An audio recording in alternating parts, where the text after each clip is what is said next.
मुनिया की उम्र कम थी पर समझदारी दादी माँ की बातों सी। अक्सर गांव घर से घूम के जब घर आती और देखती घर में खाना ना के बराबर बचा है तो किसी भी काकी माँ का नाम ले के देती वहाँ खा लिया बहुत। पर माँ समझ जाती, वह माँ जो थी थोड़ा बहुत खिला ही देती जिद कर। मुनिया की आधी भूख मिट जाती जब वो अपनी किताबें देखती।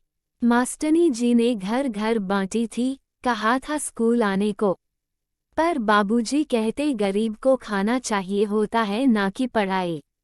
माँ जिन मेम साहब के यहाँ काम करती वो अपनी बेटी के पास मुनिया को भेजना चाहती थी।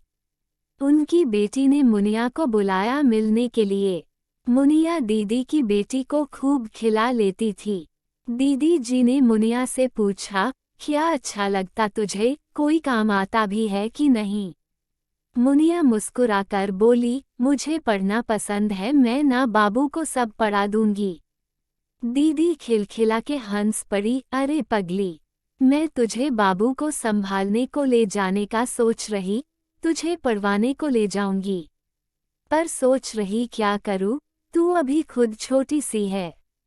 मुनिया ने बड़ी समझदारी से कहा, मन से पूछ लो दीदी जी, मन सही बात बता देता है, बस ये है कि हम समझ पाते कि नहीं।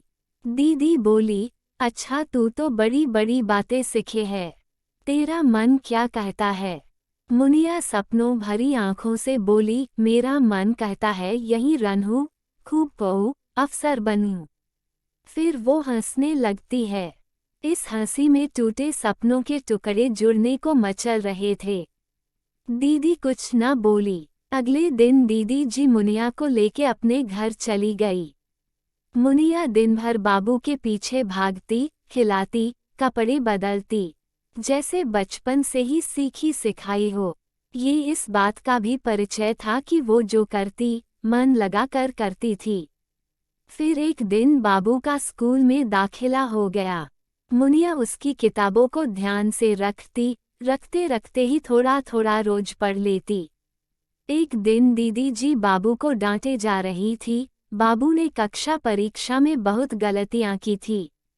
बाबू ने दीदी जी को कहा, मैंने गलत याद कर लिया था क्योंकि मुनिया ने बताया था कि मैं गलत बना रहा हूँ, तो मुझे लगा कि इसे तो कुछ आता नहीं, मेरा ही सही होगा। मुझे क्या पता था मुनिया को सही आता था। आप मुनिया को बोलो मुझे पढ़ा दिया करे। दीदी का दिमाग सन रह गया। कभी मुनिया ने ही कहा था मैं बाबू को पढ़ा भी दूंगी, कितना हंसी थी वो। तो क्या सचमुच मन सही बता देता है? अगले दिन मुनिया अपनी माँ को सामने देख खुशी से गले लग पड़ी। माँ तुम मुझसे मिलने आई। माँ ने मुनिया के माथे को चूम लिया। बोली ना, मैं तो यहाँ रहने आई हूँ, दीदी जी के काम में मदद करने। मुनिया घबरा गई, कहीं मैंने कोई गलती तो नहीं कर दी। तभी दीदी जी वहाँ आ गई। उन्होंने मुनिया का हाथ थाम लिया। मुनिया मेरे मन ने तो उसी दिन कहा था तुम्हें काम के लिए ना लाओ, पर मैं समझी नहीं। अब से तुम्हारी माँ मेरे काम में मदद करेगी और तुम यही स्कूल जाओगी, पढ़ाई करोगी और हाँ कभी कभी बाबू को भी पढ़ा देना। मुनिया की आंखें आंसू से चमक उठी। उसने दीदी जी को जोर से पकड़ लिया।